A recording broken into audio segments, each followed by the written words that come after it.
शिवांची केस लढली जिंकली हा माझा व्यावसायिक झाला. वकील माझा पेशा आहे. त्या देशाच्या नावाखाली तुम्ही गुन्हेगारांना सोडता, त्यानंतर ते समाजामध्ये असे निर्णय होतात जसं की स्वतःला कायद्यापेक्षा ही मुख्य समजू लागतात. नाही, कालांतराने ते होतातच. मूर्ती आणि फुलांचे गुच्छ मिळवतात, पण तुमच्या या पैशाची जड शांतना पुरत्न मोठी यांच्यासारखे सर्वसामान्य माणसाला मोबाईल लागते. गुन्हेगाराला गुन्हा केला आहे की नाही हे फक्त त्याच्या वकिलाला माहिती असतं. गुन्हेगाराला शिक्षा झाली पाहिजे का नाही?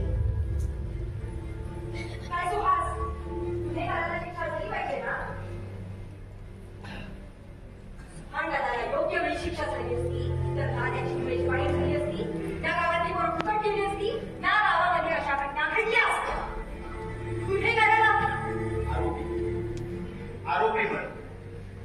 कुठलाही आरोपी गुन्हेगार तेव्हाच बनतो जेव्हा न्यायालय त्याला शिक्षा ठरवते. तोपर्यंत सारे आरोपीच असतात.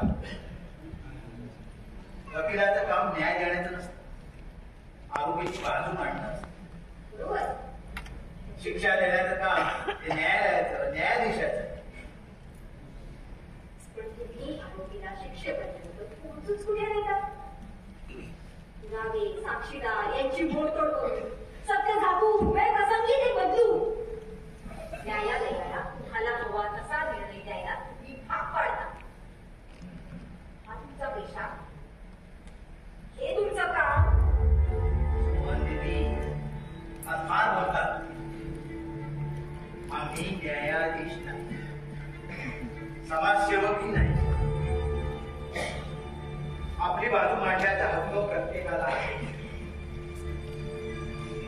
आम्ही आरोपीची बाजू भक्कमपणे मांडतो. त्यामुळे त्याला जर त्याच्याकडून काही चूक झाली असेल तर ती चूक सुधारण्याची संधी मिळते. आणि अशी संधी मिळाली की नंतर ते आरोपी कसे वागतात त्याला आम्ही वकील कसे जबाबदार.